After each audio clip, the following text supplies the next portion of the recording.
सौतेली माँ। मोहन बचपन से परिवार वालों से सुनते आया था कि उसकी सगी माँ को टीबी हो गई थी। उस समय टीबी पूर्णतः ठीक होना मुश्किल था, अतः पापा ने इलाज तथा सेवा करने में कोई कमी नहीं रखी थी। मम्मी के मामले में दादी पर भी विश्वास नहीं किया।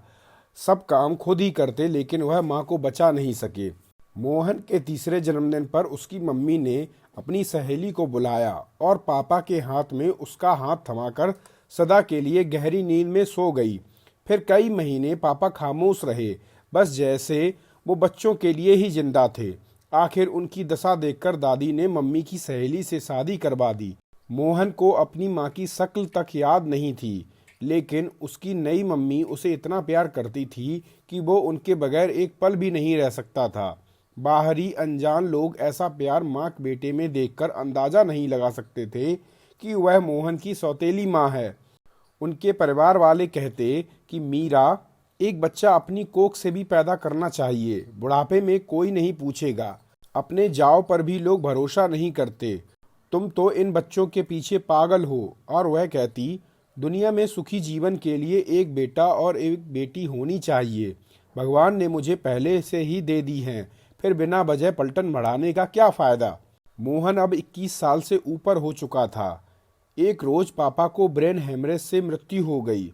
उन्हें अंतिम संस्कार के लिए गांव लाया गया। 13वीं पर सब रिश्तेदार आए। सभी मोहन से बड़ी सहानुभूति दिखा रहे थे। सभी उसे अकेले में ले जाते और कहते, बेटा मकान दुकान अपने नाम करवाने के लिए कह देना सबके सामने, वरना सब कुछ इस औरत के नाम हो जाएगा। इस औरत की अपनी संतान तो है नहीं, सब बेचकर यह भाग गई तो तुम भाई बहन क्या करोगे। जिस परिवार ने दुख सुख में कभी भी नहीं पूछा, आज सब इतने हितैषी हो गए। मोहन की समझ से बाहर था। कोई उसे गांव की जमीन के विषय में पट्टी पढ़ाने का प्रयास करता, तो कोई माँ से नाता तोड़ने के लिए कहता। आखिर पगड़ी रस्म के समय मोहन ने सबके सामने कहा, जिस औरत को तुम सब मेरी सौतेली माँ बता रहे हो, वास्तव में उसे मैं माँ नहीं मानता। वहां उपस्थित सबके चेहरे खिल उठे। तब मोहन ने कहा, मैं उन्हें अपना सब कुछ मानता हूँ और आज से अपना पापा भी मानता हूँ। आज के बाद मेरे सामने मेरी माँ की बुराई अर्थात मुझसे संबंध समाप्त समझना।